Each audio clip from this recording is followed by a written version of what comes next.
Ça vous dérange pas si j'enlève la tête? Je vais sur moi toute la journée, donc... Oui, bien sûr, bien sûr. Je fais pas ça normalement. Moi, je suis en stage. Je suis venu pour faire la compta, donc... Enfin bref. Moi, j'étais là parce que Sylvie m'avait demandé de la remplacer à l'accueil, quoi. Oui, bah, c'est ma manière de manager. J'aime bien donner des responsabilités très vite aux gens, comme ça. Quoi, il s'est plaint? Qu'est-ce que vous filmez, là, au juste? Non, non, c'est le dictaphone. Au bout de 5-10 minutes, j'entends des gens qui haussent la voix au niveau du trou 7-8, là-bas, au fond du mini-golf. Donc je me dis, voilà, bonne ambiance, c'est cool, ça applaudit, ça ressemble à des encouragements. Puis très vite, ça commence à s'énerver. Donc je me dis, tiens, ça serait peut-être cool d'aller voir, histoire de... Mais Sylvie me dit, non, non, reste là. Donc bah... Oui, bah, je l'avais pas tâché non plus, hein. Il aurait pu y aller.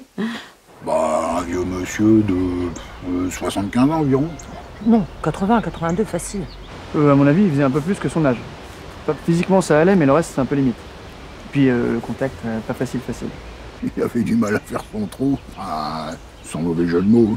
Enfin, il allait à son rythme. Pour un senior, c'est déjà bien, non? Il n'arrêtait pas de répéter ma femme m'attend. Ouais, ouais, vous inquiétez pas. Ma femme m'attend, nanana. Pas de problème, vraiment. Non, je vais pas vous faire attendre longtemps. Ma femme m'attend. C'est pas que sa femme qui attendait, hein. Bah oui, mais enfin. Oh, quoi? Bah quoi, c'est pas non plus... il fait beau, c'est le week-end. Elle serait bien restée là, les bras ballants, à attendre. N'importe quoi, je dis juste qu'on pouvait passer au trou suivant puis revenir ensuite. Bon, écoute...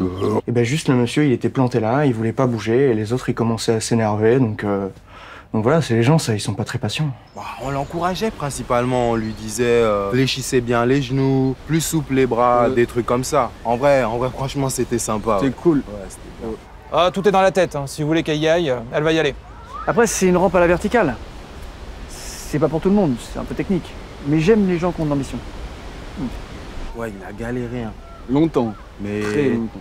il a fini par passer l'obstacle et par réussir à mettre la balle dans le trou, et alors là... Bah, le mec recommence. Il se remet au départ, comme ça, comme si de rien. Et puis, le qui a refait le trou 7. Non mais... 8 coups, c'était trop, selon lui. Ah ouais, mais ça se fait pas. T'as fini ton trou, tu passes au suivant, c'est tout. Alors, techniquement, c'est vrai que rien n'empêche personne de refaire le même trou, si ça lui chante. Une sorte de vide juridique. Vide juridique? Non, la règle de base, on respecte le plaisir des autres, c'est tout. Après, c'est vrai que c'est un peu bizarre de refaire le même trou. Oh ben tiens, oh ben, il est bon ce filet de l'autre. Oh ben je me recommanderais bien un.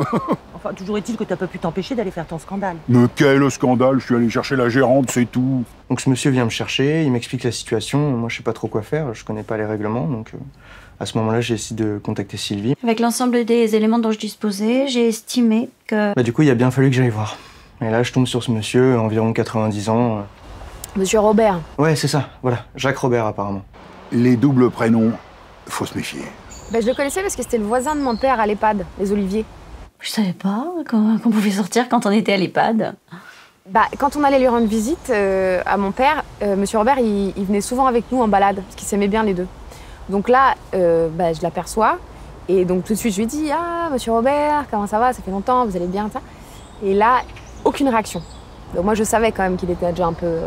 mais quand même. Donc j'insiste, et je lui dis « Mais si, vous savez, j'étais là avec Gilbert, votre voisin, à l'EHPAD. » Et là, il se retourne vers moi. Changement d'attitude. Ouais, panique totale. Non, j'y retourne pas, non. Il s'agitait dans tous les sens. Il gueulait en plus, hein. J'ai trouvé ça triste, hein. Ça avait l'air de le tracasser. Bon, faut dire aussi que l'EHPAD, c'est pas gai, hein. Bah, la mère de Mélissa y est allée, faut voir ce qu'il leur donne à bouffer. L'autre jour, il y avait un reportage sur les grands groupes qui gèrent ça, bah vraiment, c'est... Ta mère, elle payait combien déjà? Bah, au moins 3005. 3500? Non mais vous vous rendez compte? Pour bouffer moins bien que chez Flunch? Oh. Le mot EHPAD, le mot EHPAD, ça l'a fait vriller, mais un truc de fou. Il criait, genre, il disait dites pas à ma femme que je suis là, faut pas qu'elle sache tout ça. Genre sa femme, elle a la phobie du mini-golf. Sa femme, elle est décédée il y a longtemps, je crois. Oui, vous me mettez en retard, ma femme va m'attendre. Non mais tout d'un coup, c'était de notre faute. Non mais, faire un peu fort de café quand même. Ah bah là, je me dis, il est perdu, quoi. Donc je propose d'appeler les Oliviers. Pour moi à ce moment-là c'est la meilleure chose à faire. C'était pas la meilleure chose à faire, j'ai l'impression. Alors là... Mais c'est là que ça commence à devenir compliqué. Il commence à s'agiter, il commence à hurler. Le mec était vif, hein. Franchement, c'était étonnant. Ah bah, c'était limite s'il nous assommait avec son club. Impossible de me concentrer sur ma partie. Je suis très sensible aux voix. Ah, plutôt crever que d'y retourner, je vous préviens. Alors que bon, à 80 piges, fondamentalement, non pas qu'il y a un bon âge pour ça, mais... Et là, il sort une boîte de sa poche, des somnifères. Il nous dit qu'il les a piqués à l'EHPAD et que si on continue, il va... Laissez-moi tranquille ou sinon j'avale toute la boîte. Frère, tu viens pas au mini-golf pour voir des trucs comme ça. J'avoue. Ah ouais, il en démordait pas. Il voulait vraiment en finir. Donc moi, ce que j'ai fait, c'est que j'ai essayé de lui parler, de l'apaiser, de le calmer. C'est des techniques de négociateur que j'ai vues sur TikTok. Et le mec, dans le nounours, s'est mis à lui dire des trucs genre éclatés. Ouais, en mode coach de vie, en mode faut regarder vers l'avenir. Et que la vie, c'était comme une boîte de chocolat. Ouais, Monsieur Robert, il a du diabète, hein, donc... bon. Bah, et donc très vite, je me rends compte qu'il veut pas m'écouter, quoi. Donc je change un peu de méthode, je la joue un peu plus psychologie, good cop, bad cop, un peu comme dans L'Arme Fatale 2. Ah bah clairement, c'était peut-être pas la meilleure méthode de l'engueuler. Hein. Engueuler? Mais je l'ai pas engueulé du tout. Je lui ai juste demandé de se mettre à ma place 2 minutes. Moi, je viens faire la compta, je viens pas pour régler ce genre de situation. Je suis complètement d'accord avec lui. On n'a pas à subir ça.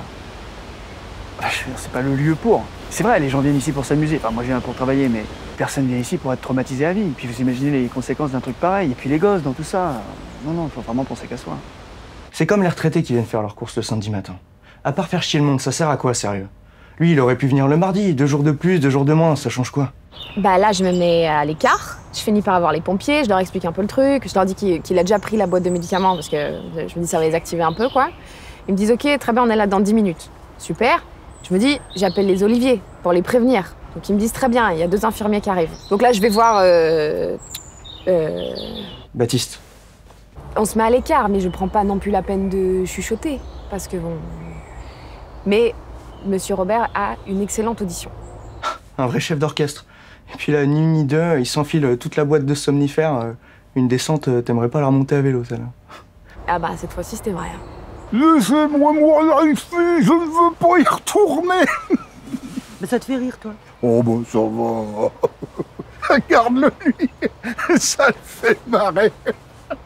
Bah, à ce moment-là, c'est con, hein. Mais je me dis, Anouk, si t'es là, c'est qu'il y a une raison. C'est comme si c'était écrit, quoi. Il faut qu'il y ait un sens. Donc je me dis, vas-y, parle-lui, maintiens-le éveillé. Bah après, s'il veut vraiment partir, bon, pourquoi pas, hein? Mais bon, aujourd'hui, il y a des solutions pour ça. Il peut faire ça en Suisse, par exemple. Ou en Belgique. Ils font ça très bien, en plus. Enfin, je crois. Ouais, mais... Moi, je sais pas. Bah, la tante de ma collègue Corinne, elle l'a fait. Bah, Corinne, elle est pas... Ouais, quand même. Bah, visiblement, lui, il voulait le faire ici et maintenant. Parce que c'est ici que sa vie a basculé, apparemment. Ah oui, l'histoire. C'était... À un moment donné, j'ai bouché les oreilles d'Alain, je voulais pas qu'il entende ça. J'ai tout entendu quand même.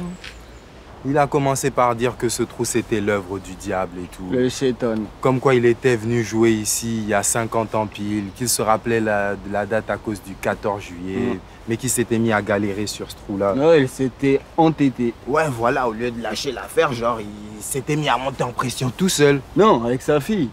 Il était avec sa fille, il avait dit. Ah ouais, c'est vrai. Genre la gamine, elle arrêtait pas de le répéter. Mais arrête de faire le forceur, wesh. Viens, on rentre. Vraiment. Et lui, non, non, je veux y arriver. Et elle, mais t'es trop chelou en fait.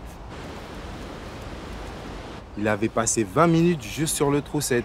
Quand il est rentré chez lui avec sa fille, la baraque, elle avait totalement brûlé. Avec sa femme qui faisait la sieste dedans et son chien. Et le chien?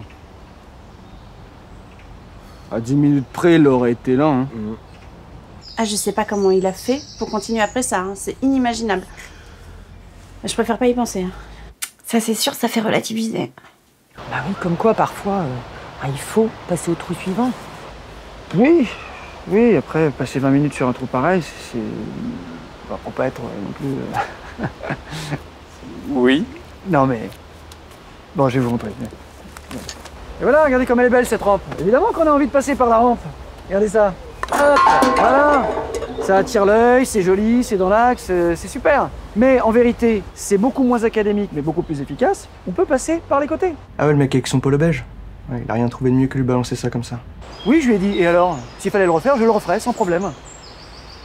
Et là, Monsieur Robert a répondu Comment ça, par le côté? Bah, par la petite coursive, là. Ou à gauche, hein, d'ailleurs. Hein. Il y a même plus de place à gauche. Voyez. Et là, il est resté prostré, figé, à regarder le trou numéro 7. Il avait jamais envisagé le petit passage sur le côté. Et là, il fait oh non, c'est pas possible. Et il a lâché la boîte de médoc. Des œuphytoses. Pas des médocs, des œuphytoses. C'est des plantes. Je sais parce que j'en prenais le soir quand monsieur voulait pas faire signe. Ah, ça détend même pas. Hein. Moi, je peux pas vous dire, je prends du CBD en tisane. Ouais, franchement, c'est bon. Hein. Du coup, moi, je décide d'intervenir en essayant de lui prendre le club de golf des mains. Mais au même moment, il y a le camion de pompiers qui arrive, les sirènes et tout ça. C'était le bordel complet. Lui, il s'agrippe au club de golf. En plus, il a quand même une sacrée poigne. Finalement, j'arrive quand même à lui arracher. Et puis là, il se met à terre, il se met à hurler « Laissez-moi pas partir avec eux, je vous en supplie. C'est l'enfer là-bas. Si vous me laissez y retourner, je vais mourir. » Franchement, ça fait mal au cœur. Hein. Ouais, c'est vrai. Mais franchement, qu'est-ce qu'on peut faire hein, on n'y peut rien. Pas évident. Et puis tout le monde a sa vie, quoi. Hein, puis avoir un vieux à la maison... Bah oui, moi, ma mère, j'ai voulu la garder.